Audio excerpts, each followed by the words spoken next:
बड़ी खबर महाराष्ट्र से आपको बता दें, यहाँ एनडीए बहुत जल्द अपने और उम्मीदवारों के नामों का ऐलान करेगी। महाराष्ट्र में महायुति में आने वाले 24 घंटे में बाकी की सीटों पर उम्मीदवारों के नामों का ऐलान हो सकता है। ठाणे, नासिक, पालघर और मुंबई की जो बची हुई सीटें हैं उनके ऊपर नामों का ऐलान किया जा सकता है। तो बड़ी खबर, एनडीए के बचे हुए उम्मीदवारों का ऐलान बहुत जल्द होगा और अगले 24 घंटे में बताया जा रहा है कि उम्मीदवारों के नामों का ऐलान कर दिया जाएगा। इसमें ठाणे की सीट है, नासिक, पालघर, साथ ही मुंबई की जो बची हुई सीटें हैं उन पर उम्मीदवारों के नाम का ऐलान एनडीए की तरफ से किया जाना है।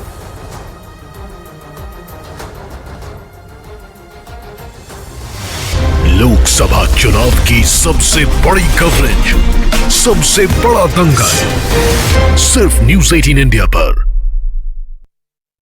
मेरे एक पवन सिंह को पहले बीजेपी ने पश्चिम बंगाल की आसनसोल लोकसभा सीट से उम्मीदवार बनाया था, लेकिन उन्होंने चुनाव लड़ने से मना कर दिया था और कुछ दिन बाद बिहार की काराकाट लोकसभा सीट से निर्दलीय पर्चा भर दिया था।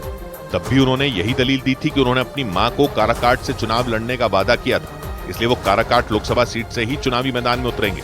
इधर बिहार के दरभंगा में एक शादी समारोह के दौरान हुई आतिशबाजी के वक्त आग लगने से वहां चीख पुकार मच गई। इस दिल दहला देने वाली घटना में एक ही परिवार के 6 लोगों की जान चली गई। बताया गया कि बाराती पक्ष के लोगों ने वहां जमकर पटाखे जलाए और इसी दौरान पटाखों से निकली एक चिंगारी वहां लगे टेंट तक पहुंच गई।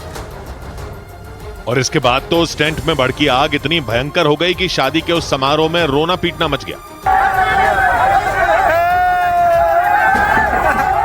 वहां से रोंगटे खड़े कर देने वाली जो तस्वीरें सामने आई, उन्हें देखकर ऐसा लगा जैसे वो शादी समारोह की जगह नहीं बल्कि कोई शमशान घाट, क्योंकि वहां हर तरफ आग की लपटें उठती नजर आई। बताया गया कि बारातियों की ओर से की गई आतिशबाजी के दौरान चिंगारी फैलने से वहां टेंट में आग लग गई और आग की चपेट में सिलेंडरों के आने के बाद तो उसने और विकराल रूप ले लिया, जिसके बाद टेंट में लगी आग एक घर तक पहुंच गई। उस इलाके के लोगों ने आग पर काबू पाने के लिए पूरी ताकत झोंक दी, लेकिन वो नाकाम रहे। हालांकि सूचना मिलने पर पहुंचे दमकल कर्मियों ने कई घंटों की मेहनत के बाद आग बुझा दी, लेकिन तब तक बहुत देर हो गई, क्योंकि उस आग की चपेट में आकर एक ही परिवार के 6 लोगों की जान चली गई और कई लोग बुरी तरह झुलस गए।